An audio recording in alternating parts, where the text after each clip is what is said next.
Well, that was hard to watch. Let's talk about it.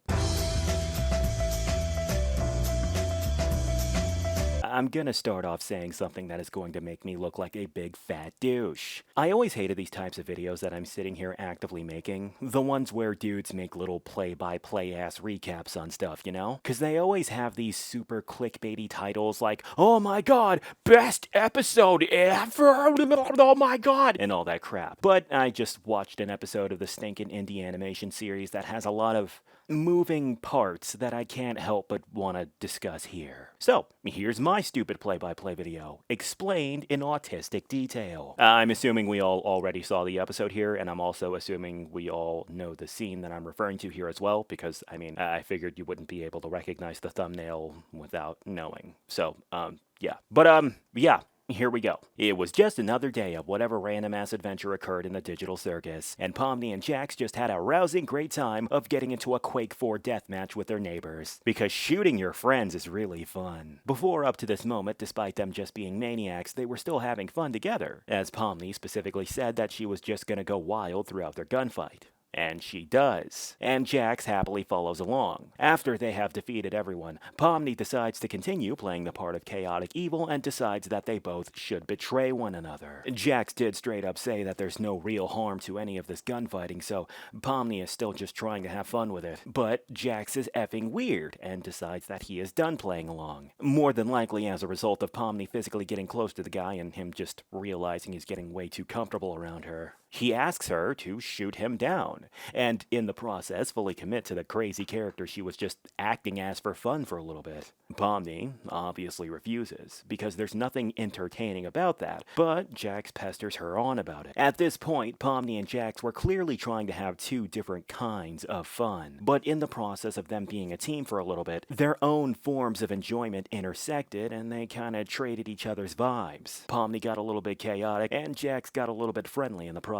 It's just how people work, man. But now that Jack suddenly realizes the ball got passed into his court, he's going right back to normal. And Pomni's not having it, due to how alien it is to get all buddy-buddy with someone and then turn around and say, We were never friends. and so Pomni straight up snaps. No, no, no, no, we're not doing this. She's not stupid. She can easily tell that Jax is masking something we don't know yet by being an a-hole. Probably because it's easier to wear a mask than confront whatever he has actually been through. Or maybe something happened between him and the other members of the circus, so he's just taking it out on them by being a douche perpetually. But however, unfortunately for him, Pomni has a very disarming personality, and so far has done a very good job of befriending everyone in the circus so far. Even the ones who are not particularly same. So, for someone to reach out to her and seemingly have a good time with her, then suddenly turn around and go right back to being a prick like nothing happened is understandably infuriating. Here's the part that I really want to bring up. Okay, so Pomni Man brings up What's-His-Face's funeral, that I forget's name, honestly, who cares? The one dude that abstracted and turned into a monster on the first episode and stuff? Yeah, him. She brings him up and criticizes Jax for being so scared to show a basic human emotion that he didn't even show up to that funeral.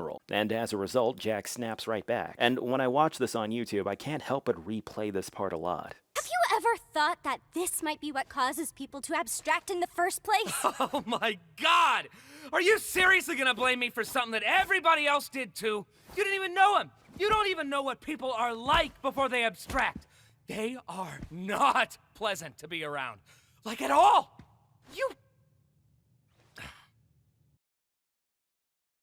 Like, you see this?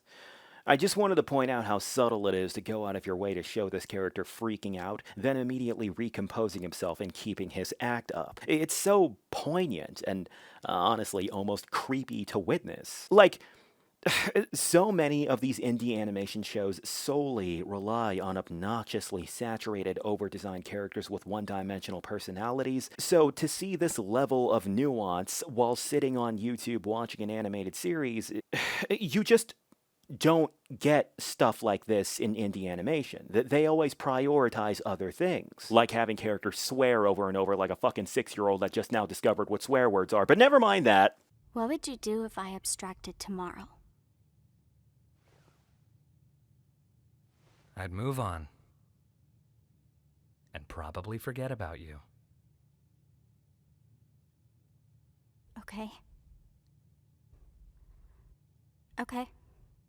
So after Jax tells Pomni straight to her face that if she essentially died, he would not care, they, they fight. Well, it's not really a fight. It's more like Pomni beats the hell out of Jax in order to prove a point.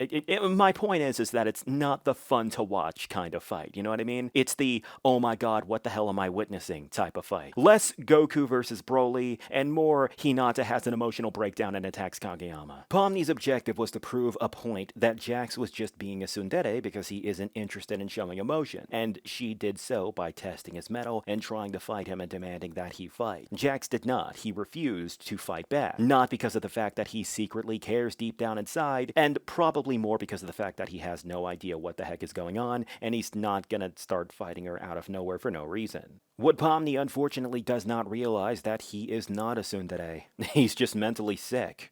It's two different freaking things. And when you try to force something out of someone that has mental problems, it never goes well. But honestly, given the circumstances of both parties being under such extreme stress from one another, can you blame either party for misunderstanding after misunderstanding? Even in Jax's case, while it is easy to hate this guy for obvious reasons, if you think about it, you can kind of understand why you would get angry in this instance. Nobody wants to be treated or perceived like some kind of broody tsundere that's eventually going to come around and start being all nice and happy-go-lucky with everyone, especially after confronting them about it and also doing what can very easily be misinterpreted as, oh hey, you know you love us. People don't like it when you do that. It's kind of similar to those weirdos who try to force their own religious beliefs down your throat and expect you to believe in the exact same thing if they just keep bothering you about it nonstop. When you do that to people, they don't come around eventually. They push away even more for thinking that you're some kind of blank canvas that they can paint their own desired image onto you. Oh, here we go. Here we go. Because I didn't fight back, that means I secretly care about you? I'm just a misunderstood little chicken fetus in an egg that needs to be cracked open. Well, I am not. And so, as an unfortunate result, Jax snaps right back and chooses to commit even harder to what he has been doing from the start. You are my playthings, and I get joy out of making you suffer. I'm the one who causes pain for fun. If I led you on, it was just to make this part hurt you more.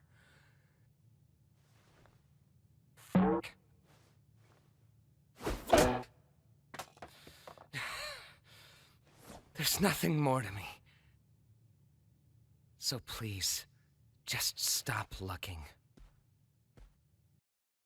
And that's basically the whole scene. It's hard to watch, but it's also so three-dimensional. The show rocks. Everyone outside of its fan base considers Digital Circus to be brain rot central due to, well, the things that people see outside of the bubble by default. It's kind of like how most people outside the furry scene think that we're all sex-obsessed degenerates or whatever. But I'm saying, if people actually took the time to watch the damn show, they quickly see that this is not the case. And this scene right here is a very good example of that.